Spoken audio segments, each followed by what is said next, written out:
क्या आपने कभी सोचा है कि जब आपके पास लक्ष्य भी है, समय भी है, तब भी आप काम को टाल क्यों देते हैं? क्या आलसी होना आपकी आदत है या दिमाग का एक जटिल खेल? इस वीडियो में हम जानेंगे the psychology of laziness, book से वो छिपी सच्चाइयां जो हमारे आलस के पीछे हैं। जानेंगे कि कैसे हमारा दिमाग हमें धोखा देता है और हम चाहकर भी मेहनती नहीं बन पाते। इतना ही नहीं, सुबह के 6 बजे अलार्म बजा पर आप उठे नहीं, 7 बजे स्नूज फिर एक झूठा वादा, बस 5 मिनट और। क्या आप भी हर दिन खुद से ये लड़ाई लड़ते हैं? तो ये वीडियो आपके लिए है, क्योंकि आज हम जानेंगे आलस की मनोवैज्ञानिक जड़ें, यानी वो छिपे कारण जो हमें काम से रोकते हैं और बर्बादी की ओर ले जाते हैं चुपचाप। तो दोस्तों, इस बुक में बहुत आसान भाषा में हम समझेंगे, तो आप अंत तक जरूर देखें और मन चाहे ज्ञान, हमारे चैनल को सब्सक्राइब जरूर करें। आइए जानते हैं।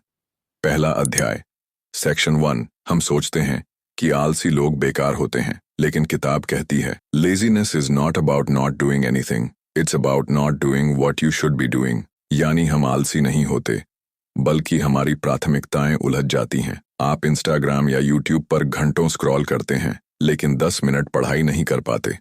क्यों? क्योंकि दिमाग उस काम को चुनता है जो उसे कम मेहनती और ज्यादा सुखद लगता है। सेक्शन 2। किताब में बताया गया है कि हमारा दिमाग हजारों साल पहले के सर्वाइवल सिस्टम से ही काम करता है। उस समय ऊर्जा बचाना जरूरी था।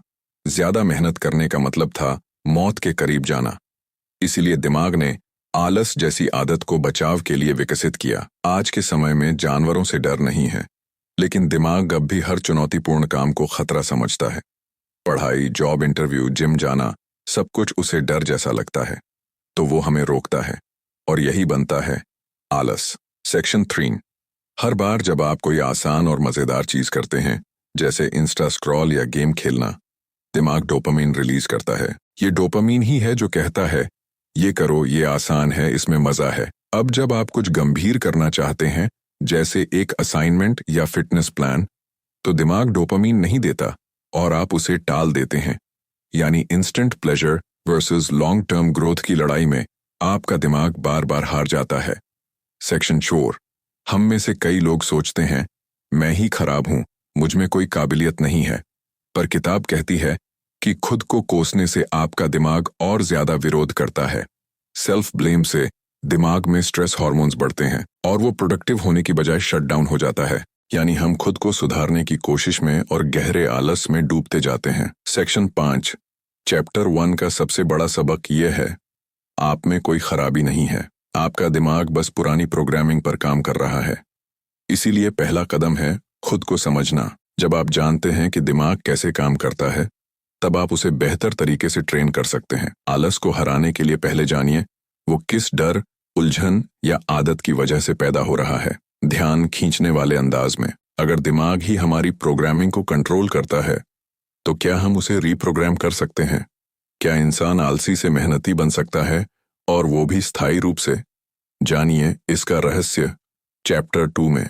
चैप्टर 2, दिमाग को रीप्रोग्राम कैसे करें। चैप्टर 1 में आपने जाना कि आलस कोई कमजोरी नहीं, बल्कि हमारे दिमाग की एक इवोल्यूशनरी रणनीति है। लेकिन अब बड़ा सवाल यह है, क्या हम अपने दिमाग की इस प्रोग्रामिंग को बदल सकते हैं? क्या हम जन्म से आलसी नहीं, बल्कि ट्रेन किए जा सकते हैं मेहनती बनने के लिए? आज चैप्टर 2 में हम जानेंगे कैसे अपने दिमाग को रीप्रोग्राम किया जा सकता है, ताकि हम काम से डरें नहीं, उससे जुड़ें। सेक्शन 1, दिमाग की रीप्रोग्रामिंग का विज्ञान। किताब कहती है your brain is not a hard drive, it's a muscle and every habit is a repetition of mental pathways. यानी हमारा दिमाग हर बार एक जैसा व्यवहार करके अपनी एक आदत बनाता है, चाहे वो आलस हो या मेहनत। अगर आप किसी काम को बार बार टालते हैं, तो दिमाग उस टालने की आदत को मजबूत बना देता है। लेकिन अच्छी खबर यह है, हर पुरानी आदत को बदला जा सकता है। यह प्रक्रिया न्यूरोप्लास्टिसिटी कहलाती है, यानी दिमाग खुद को दोबारा गढ़ सकता है। सेक्शन 2, हर आदत 3 हिस्सों में बंटी होती है। 1, ट्रिगर, उत्प्रेरक, जो आदत को शुरू करता है। 2, रूटीन, जो हम बार बार करते हैं। 3, रिवॉर्ड, इनाम, जो हमें अच्छा महसूस कराता है। उदाहरण के लिए, ट्रिगर बोरियत, रूटीन इंस्टाग्राम खोलना, रिवॉर्ड मजा आना, डोपामीन का रिलीज। अब किताब कहती है कि अगर आप ट्रिगर को पहचान लें, रूटीन को बदलें, लेकिन रिवॉर्ड वही रखें, तो नई आदत बन सकती है। जैसे ट्रिगर बोरियत, नया रूटीन 10 मिनट चलना या किताब पढ़ना। रिवॉर्ड, अचीवमेंट और सेल्फ रिस्पेक्ट की फीलिंग। सेक्शन 3, रीप्रोग्राम करने की 3 पावरफुल टेक्निक। 1, environment rewiring.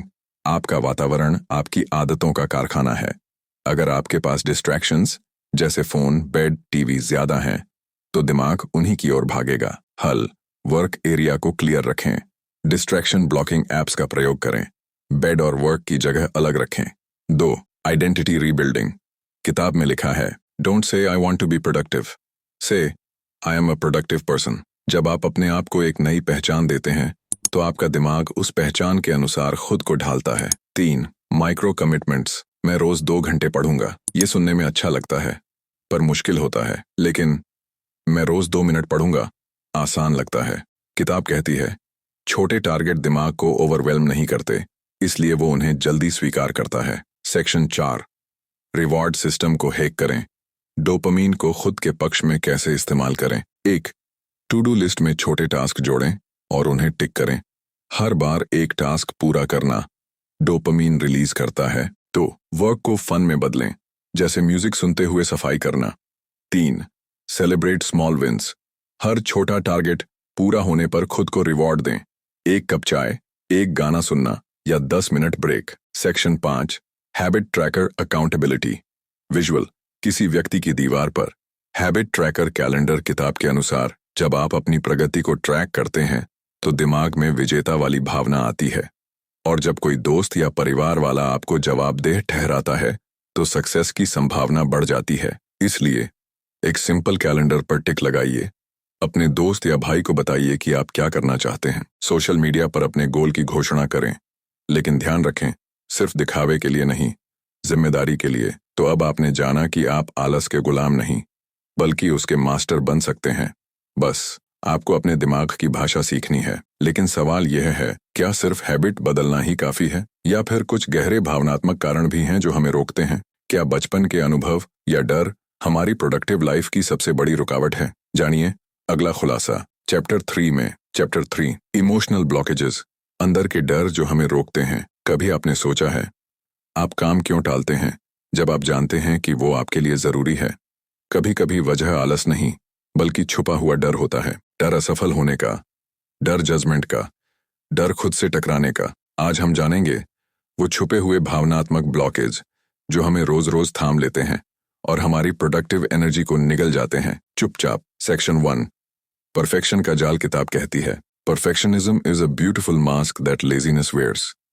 आप कोई काम इसलिए नहीं कर रहे क्योंकि आप चाहते हैं कि वो एकदम परफेक्ट हो, पर सच ये है कि आप फेल होने से डरते हैं। आपको लगता है, अगर कोशिश की और अच्छा नहीं हुआ तो क्या कहेंगे लोग?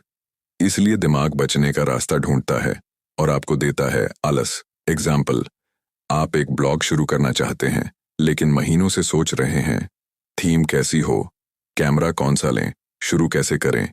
असल में आप टाल नहीं रहे, आप छुप रहे हैं। सेक्शन 2, बचपन के अनुभव। Visual, flashback, cinematic effect. School में डांट खाता बच्चा बहुत बार आलस की जड़ बचपन में होती है। ये किताब कहती है, if a child grows up being constantly judged और criticised, he may grow up afraid to take initiative.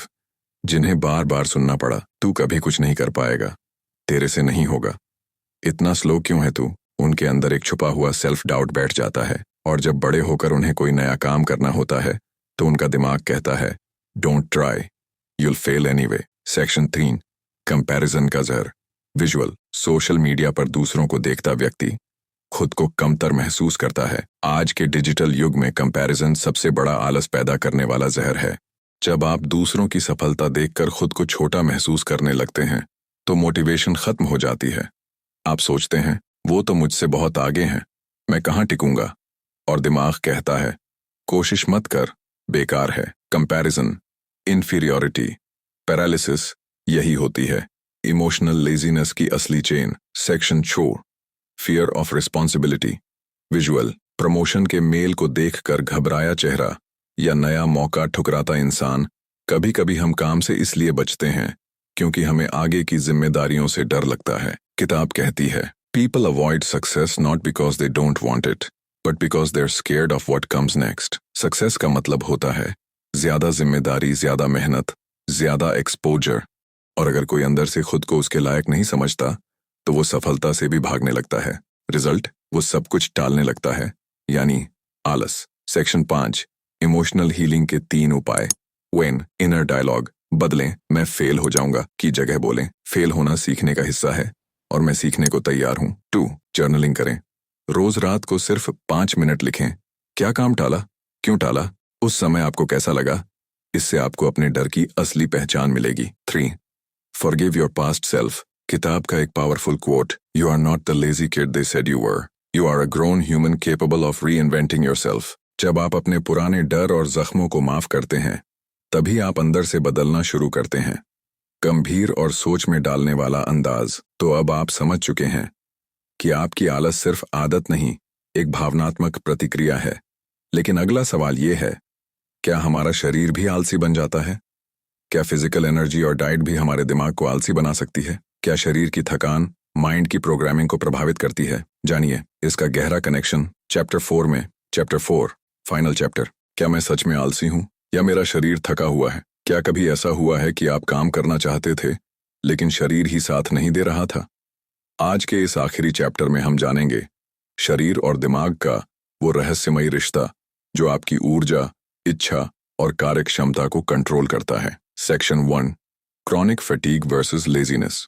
बहुत बार हम अपने शरीर के संकेतों को नजरअंदाज कर देते हैं। किताब बताती है कि जो लोग हर समय थके रहते हैं उनका आलस अक्सर शारीरिक थकावट या पुअर रिकवरी का नतीजा होता है। कॉमन रीजंस: नींद पूरी न होना, स्लीप डिप्रिवेशन, पोषण की कमी, पुअर न्यूट्रिशन, लंबे समय तक स्ट्रेस में रहना, सेडेंट्री लाइफस्टाइल, बहुत ज्यादा बैठना। ये सब मिलकर दिमाग की ऊर्जा कम कर देते हैं जिससे मोटिवेशन भी खत्म हो जाती है। Section 2, energy management is the new time management.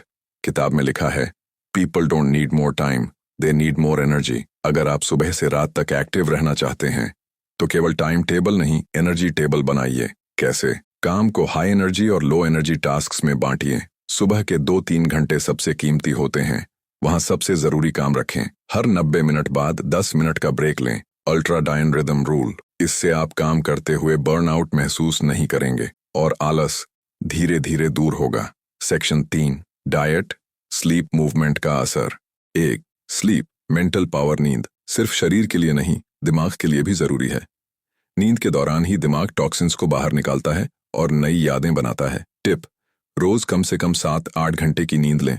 सोने से पहले स्क्रीन टाइम कम करें। एक ही समय पर सोने और जागने की आदत डालें। 2, डाइट, टाट फ्यूल फॉर फोकस। किताब कहती है, sugar gives quick energy but it also brings quick crashes. अगर आपकी डाइट में फास्ट फूड, ज्यादा कैफीन या रिफाइंड शुगर है तो आपको फोकस करना और भी मुश्किल लगेगा। टिप, कॉम्प्लेक्स कार्ब्स, प्रोटीन और हेल्थी फैट से भरपूर भोजन लें। हाइड्रेटेड रहें, पानी की कमी भी दिमाग को स्लो कर देती है। हेवी लंच से बचें, इससे आलस बढ़ता है। 3, मूवमेंट, मोमेंटम। बैठे बैठे काम करते करते शरीर जड़ हो जाता है जिससे दिमाग भी सुस्त पड़ने लगता है। टिप, हर 1 घंटे बाद उठकर थोड़ा चलें। सुबह सुबह हल्का व्यायाम करें, 10-15 मिनट की वॉक भी पर्याप्त है।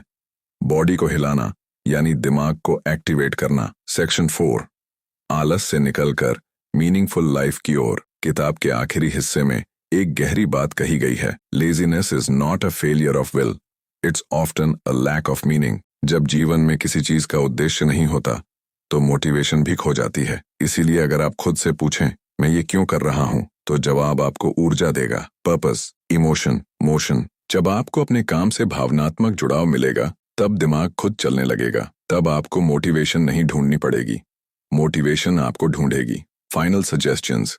अब जब आपने इस किताब को पूरा समझ लिया है तो चलिए कुछ लाइफ चेंजिंग सुझावों पर बात करते हैं। 1, छोटे छोटे बदलाव करें। हर दिन सिर्फ 1% सुधार भी 1 साल में 37 गुना असर करता है। छोटे टारगेट बनाइए और हर दिन थोड़ा थोड़ा आगे बढ़िए। 2, खुद से ईमानदार रहें। मैं आलसी हूं कहने से पहले सोचिए, क्या मैं थका हुआ हूं, क्या मैं डरा हुआ हूं, क्या मैं डायरेक्शनलेस हूं। सच्चाई को पहचानना बदलाव की शुरुआत होती है। 3, अपने गोल्स को इमोशनल बनाइए। आप जो भी करना चाहते हैं उसे किसी बड़े मकसद से जोड़िए। एग्जाम्पल, मैं फिट होना चाहता हूं ताकि मैं अपने बच्चों के साथ खेल सकूं। मैं कामयाब होना चाहता हूं ताकि अपने परिवार को बेहतर जीवन दे सकूं। 4, खुद को समय दीजिए। ट्रांसफॉर्मेशन रातों रात नहीं होता, ये एक प्रक्रिया है। इसलिए धैर्य रखिए, खुद पर भरोसा रखिए। आलस आपका दुश्मन नहीं है, वो बस आपके अंदर के अधूरे सवालों, थके हुए शरीर और डरे हुए दिल की एक प्रतिक्रिया है। इस किताब ने हमें सिखाया कि हम बॉर्न लेजी नहीं होते, हम बने थे अवेयर, अलाइव और केपेबल बनने के लिए। आज से खुद से वादा कीजिए, मैं हर दिन थोड़ा बेहतर बनूंगा। मैं खुद से भागूंगा नहीं, खुद से जुड़ूंगा और मैं इस जीवन को पर्पस से भर दूंगा। फाइनल मैसेज ऑन स्क्रीन, आपका आलस नहीं, आपकी समझ ही आपको महान बनाएगी। शेयर करें इस वीडियो को और खुद से कहें, अब मैं रुकूंगा नहीं, क्योंकि अब मैं जान गया हूं आलस के पीछे क्या छुपा है। अगर आप बुक समरी सुनने में इंटरेस्ट रखते हैं तो आप हमारे चैनल मन चाहे ज्ञान चैनल को सब्सक्राइब करके बेल आइकन जरूर दबाएं ताकि आने वाले वीडियो आप देख सके। धन्यवाद।